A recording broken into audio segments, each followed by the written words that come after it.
আসসালামু আলাইকুম viewers, AKHI'S cooking হাউসে জানাই সবাইকে স্বাগতম। আশা করি সবাই খুব ভালো আছেন।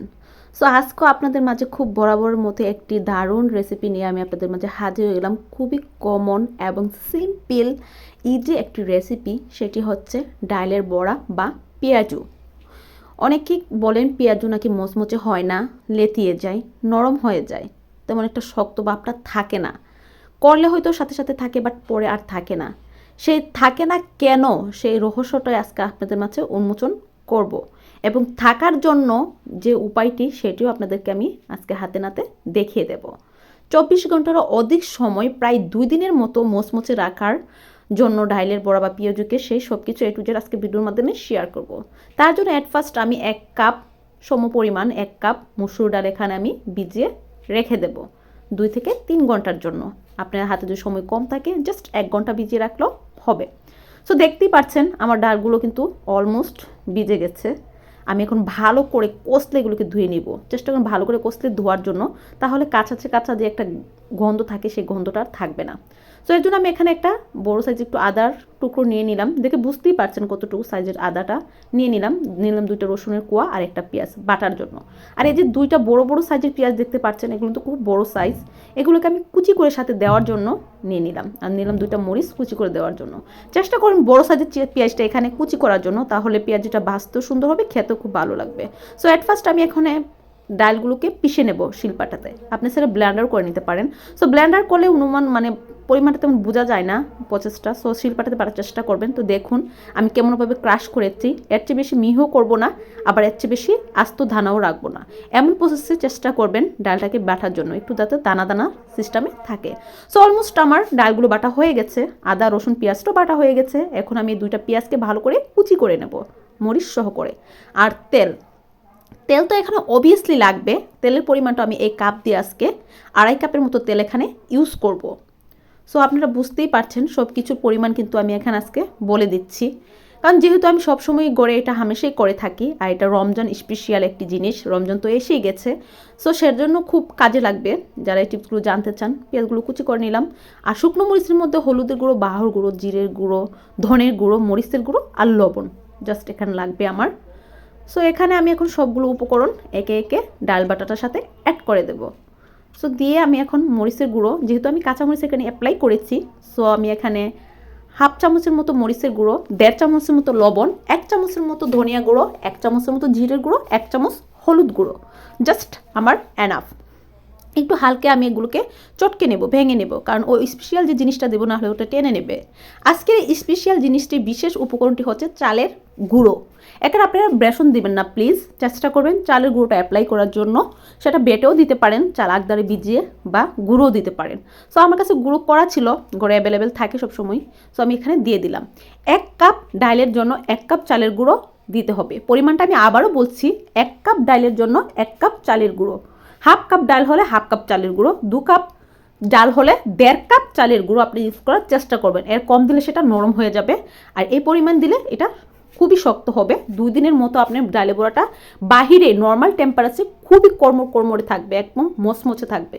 সো আমি তেলটা দিয়ে দিলাম। এখন তেলটা হাই হিটে গরম হয়েছে কিনা সেটা বোঝার জন্য একটি ডালের কণা ছেড়ে দিলাম। সো বুদবুদ উঠছে দেখে বুঝতেই পারছেন। এতটুকু পরিমাণ নিয়ে আমি হাতে হালকা একটু চেপে এই বড়াগুলো বা পেঁয়াজগুলোকে বানিয়ে ভেজে নেব। এখন একটা করে আমি দিয়ে দেবো এখানে। আপনি চাইলে আপনাদের পছন্দ মতো সাইজটা করে নিতে পারেন, কম বেশি ছোট বড়, সেটা আপনাদের উপর ডিপেন্ডস করে। অলরেডি সম্পূর্ণটা আপনাদের উপর ডিপেন্ডস। সো আমি এই সিস্টেমে একটু হালকা বড় সাইজে করে নিলাম। বড় সাইজে করে নিলে একটু সুবিধা আছে, একজনে 2টা পিস হলে জাস্ট এনাফ। তো দেখতেও খুব ভালো লাগে সাইজটা। আপনি চাইলে আপনাদের পছন্দ অনুযায়ী বা চাহিদা অনুযায়ী সাইজটা করে নেবেন। সো আমি এক পিঠ অলমোস্ট এভাবে উল্টিয়ে দিলাম, দেখে বুঝতেই পারছেন। সো এখন আরেকবার আমি একটু সময় ধরে উল্টে দেব। আমার কিন্তু মোটামুটি এখানে যতটুকু ডাল আমি বেটে পেঁয়াজ সব কিছু মিক্সিং করেছিলাম, সম্পূর্ণ মিক্সারের হাফটা কিন্তু এই কড়াইতে আমি বড়া হিসাবে বা পেঁয়াজু হিসাবে এখানে বাজার জন্য দিয়েছি। আমার কিন্তু আরও হাফ অংশ কাঁচা রয়ে গেছে। সো ফার্স্টে আমি এগুলোকে ভালো করে ভেজে, দেখতে পাচ্ছেন আমার কিন্তু অলমোস্ট ফার্স্টের যে হাফগুলো আমি এখানে দিয়েছিলাম, হাফ অংশটা বড়া সিস্টেমে, এগুলো ভাজা হয়ে গেছে। প্রথমে কিন্তু আমার এখানে আলহামদুলিল্লাহ আল্লাহর রহমতে 8 পিস বড়া এখানে হয়ে গেছে, হাফটা দিয়ে, ওই ডালের পেস্টের হাফটা দিয়ে। সো এখন আমি একটা নর্মাল প্লেটে প্রথমে এগুলাই উঠিয়ে রেখে দেব। আর যখন আমি পরিবেশন করব বা ডেকোরেশন করব এই বড়াগুলো বা পিয়াজুগুলো, তখন আমি প্লেটে একটা টিস্যু 2 পিস টিস্যু বিছিয়ে তারপরে দেব। তাহলে এক্সট্রা যে একটা ফ্যাট বা তেল আছে সেটা ওই টিস্যু টেনে নেবে। তো এখন আপাতত শুধু রাখার জন্য এটাতে আমি রেখে দিলাম সুবিধার্থে। তো আমার তো আরও হাফ বাটা পেস্ট যে উপকরণগুলো আমি নিয়েছি সেটা রয়েছে আমার ওইখানে হাঁড়িতে। সো ওগুলো বাকিগুলো আমি এখন একে একে এখানে দিয়ে দেব। সো একটা একটা করে সবগুলো এখানে আমি অলমোস্ট দিয়ে দিচ্ছি। দেখে বুঝতেই পারছেন মোটামুটি এক পিসটা আমার ভাজা হয়ে গেছে। এরকম করে আমি একবার দুবার মোট 3 বার করে আমি পেঁয়াজগুলো উল্টে পাল্টে দেবো, 3 বার। সো এবার বাজে মোটামুটি উল্টে পাল্টে দিয়ে দেখতে পাচ্ছেন এটাও কিন্তু আমার ভাজা অলমোস্ট কমপ্লিট। সো এখন আমি এগুলোকে উঠিয়ে রেখে দেবো। এখন আমি ডেকোরেশন করে আপনাদের দেখাচ্ছি। এই যে একটা ফ্রিজের মধ্যে আমি একটু সাইজের প্লেট নিলাম, সরানো টাইপের প্লেট সিস্টেম, ওইটার মধ্যে নিয়ে আমি 2টা টিস্যু বিছিয়ে দিয়ে এখন এগুলাকে পরিবেশন করব বা ডেকোরেশন করব। তাহলে এক্সট্রা যে মানে ফ্যাট বা তেলটা থাকবে সেটা অনায়াসে টিস্যু খেয়ে নেবে বা শোষণ করে নেবে, তাহলে এক্সট্রা ফ্যাট থাকবে না। সো একটু জাস্ট সুন্দরের জন্য হালকা একটু ফুলের মতো সাজিয়ে গুছিয়ে নেব। সো যারা বলেন ডালে বড়া করি মচমচে হয় না বা খেতে ভালো লাগে না, স্বাদ হয় না, তারা আশা করি একবার হলো আমার এই রেসিপিটা ফলো করবেন বা ট্রাই করবেন। ইনশাল্লাহ কথা দিচ্ছি কখনো আর সেটা লেথিয়ে যাবে না, নরম হবে না বা খেতে মানে অনেকে বলে না খেতে মজা লাগে না, সেই কথাটা মুখ দিয়ে আসবে না ইনশাল্লাহ। অতটুকু আশা আমি রাখতে পারি।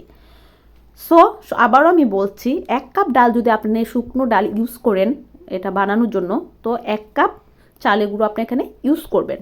আর 1 কাপ যদি আপনারা শুকনো ডাল এখানে ইউজ করেন তাহলে আপনারা আর চাইছেন ঘরে শুকনো চালের গুঁড়ি নেই, চালটা ভিজিয়ে বেটে দেবেন, তাহলে আপনারা এখানে হাফ কাপেরও একটু বেশি চাউল ভিজিয়ে নেবেন। সেটা ভিজে যখন ফুলে হয়ে যাবে তখন সেটাকে শিলপাটায় ভালো করে বেটে বা ব্লান্ডারে পেস্ট করে সাথে অ্যাপ্লাই করতে পারেন, নো প্রবলেম। শুকনো গুঁড়ি দিলে 1 কাপ ডালের জন্য 1 কাপ শুকনো চালের গুঁড়া। আর যদি আপনি চাউল ভিজে সেটাকে পেস্ট করে দিতে চান সাথে, তাহলে আপনার হাফ কাপের চেয়ে সামান্য একটু বেশি চাউল ইউজ করলে এখানে হবে, ভিজে সেটা পেস্ট করে নিতে পারেন। সো একবার হলো এই রেসিপিটি ট্রাই করে দেখবেন। আর ডিসক্রিপশন বক্সে আমি A to Z সম্পূর্ণ এই রেসিপির ডিটেলস দিয়ে দেব, আপনাদের বোঝার সুবিধার্থে চেক করে নেবেন। আর যদি এই সম্পর্কে কোনো কমেন্ট থাকে বা কোনো কিছু জিজ্ঞাসা করে থাকে তাহলে আমাকে কমেন্টে জানাতে পারেন, আমি সবগুলো কমেন্টেরই উত্তর দেওয়ার চেষ্টা করব। সো আজকের এই ইজি সিম্পল মজাদার মচমচে অ্যান্ড বিশেষ করে রমজানের জন্য স্পেশাল একটি জিনিস বড়া বা পিয়াজু, যেটা ছাড়া আমাদের মুসলিমদের রমজান একদম বৃথা লাগে, এটা ছাড়া যেমন ইফতারি টাইম জমেই না।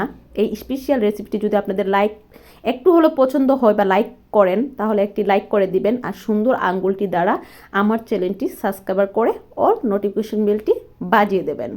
আশা করি সবার কাছে খুব ভালো লেগেছে। সো ভালো থাকবেন, বাই, আজ এ পর্যন্তই, টাটা।